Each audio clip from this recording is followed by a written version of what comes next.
As we've been reporting, a high-stakes summit is underway in Scotland that's being called the last hope to stop catastrophic climate change.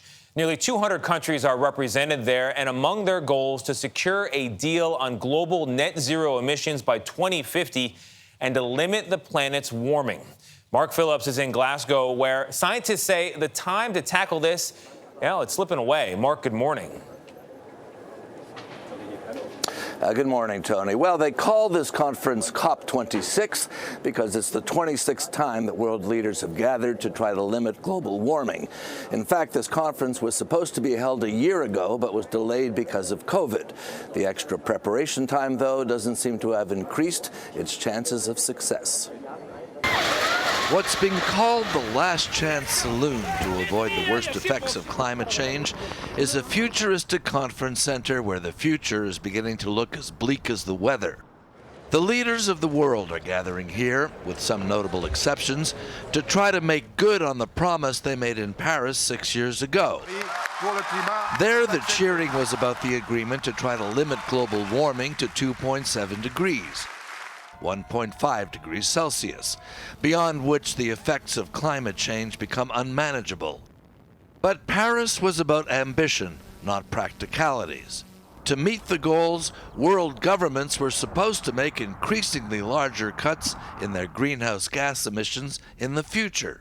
But the future is now, and the required cuts haven't been made.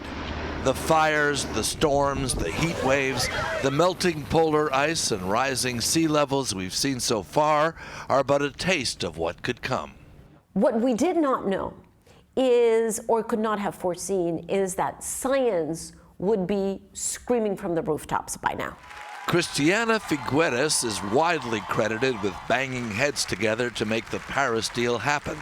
That everything that science had actually looked at was underestimated. And in terms of the degree of heating that was happening. In terms of the degree of heating, the impacts, the human misery costs, the infrastructure costs. It's all happening faster than you even feared. It's all happening faster than we ever thought. The scientific calculation is that planet-warming greenhouse gas emissions need to be halved by the end of this decade. As it stands now, they will continue to rise. And the international political will that made the Paris deal possible isn't there this time. The Chinese president, Xi Jinping, isn't even coming. Anyone that goes to COP26 to expect that we're going to guarantee a pathway to 1.5 is simply not seeing the reality of things. We're just not going to get there. The whole point of these meetings is to force the issue that the face-to-face will actually hold politicians' feet to the fire. That's tough to do when some of the more notable ones, Xi of China, Putin of Russia, aren't here. Nate? I'll take this one. Mark, it does speak volumes when the top leaders of Russia and China are not on the scene there in Scotland. But you are, and we appreciate that. We'll stay with you all week, Mark. Thank you very much.